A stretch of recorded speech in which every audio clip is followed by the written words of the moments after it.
मागील व्हिडिओमध्ये आदिशंकराचार्यांनी रचलेल्या गणपती स्तोत्राचं आपण पठण केलं. आज आपण त्याचा अर्थ बघणार आहोत. पहिला श्लोक आहे सुवर्णवर्ण सुंदरम. याचा अर्थ सोन्याची झळाळी जी असते ते तेज असतं, त्या तेजाप्रमाणे अतिशय तेजस्वी कांती असलेल्या गणपतीला मी नमस्कार करतो. सुवर्णवर्ण सुंदरम सितैक दंत बंधुरम. याचा अर्थ सित म्हणजे पांढरा शुभ्र, पांढरा शुभ्र ज्याचा दात आहे आणि त्यामुळे तो शोभून दिसतोय, अशा गणपतीला मी नमस्कार करतो. सितैक दंत बंधुरम गृहीत पाशकांकुशम. तुम्हाला माहिती आहे की गणपती बाप्पाला 4 हात असतात, चतुर्भुज आहे तो, आणि त्या 2 हातांमध्ये त्यांनी शस्त्र धारण केलेलं आहे. पाश आणि अंकुश नावाची जी 2 शस्त्र आहेत ती त्यांनी धारण केलेली आहेत. तर सितैकदंत बंधुरम गृहीत पाशकांकुशम वरप्रदा भयप्रदम. वर देणारा आहे तो, वरप्रद, वर देणारा आहे आणि अभय देणारा आहे, संकटांपासून अभय देणारा आहे.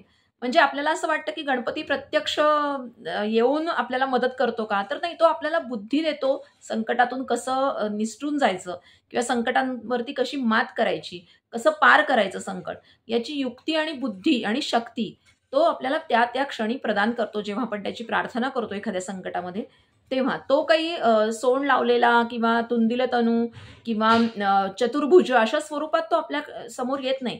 तो बुद्धीच्या स्वरूपात आपल्यामध्ये आहेच आहे आणि त्याच्यामुळे तो फक्त आपल्याला बुद्धी आणि युक्ती आणि शक्ती अशा त्या त्या वेळेला प्रदान करतो आणि आपल्याला मदत करतो. तर असा हा वरप्रदा भयप्रदम असा हा गणपती बाप्पा आहे, त्याला मी नमस्कार करतो. चतुर्भुजम त्रिलोचनम. चतुर्भुज आपल्याला माहिती आहे, गणपती बाप्पाला 4 हात आहेत. पुढचं जे विशेषण आहे त्रिलोचनम, तर ते खरं म्हणजे शंकरासाठी वापरतात, पण गणपती हा शंकरपुत्र पार्वतीपुत्रच आहे आणि त्याच्यामुळे शंकराची जी विशेषणं आहेत ती गणपती बाप्पाला सुद्धा लागू आहेत आणि म्हणून त्रिलोचन आहे तो.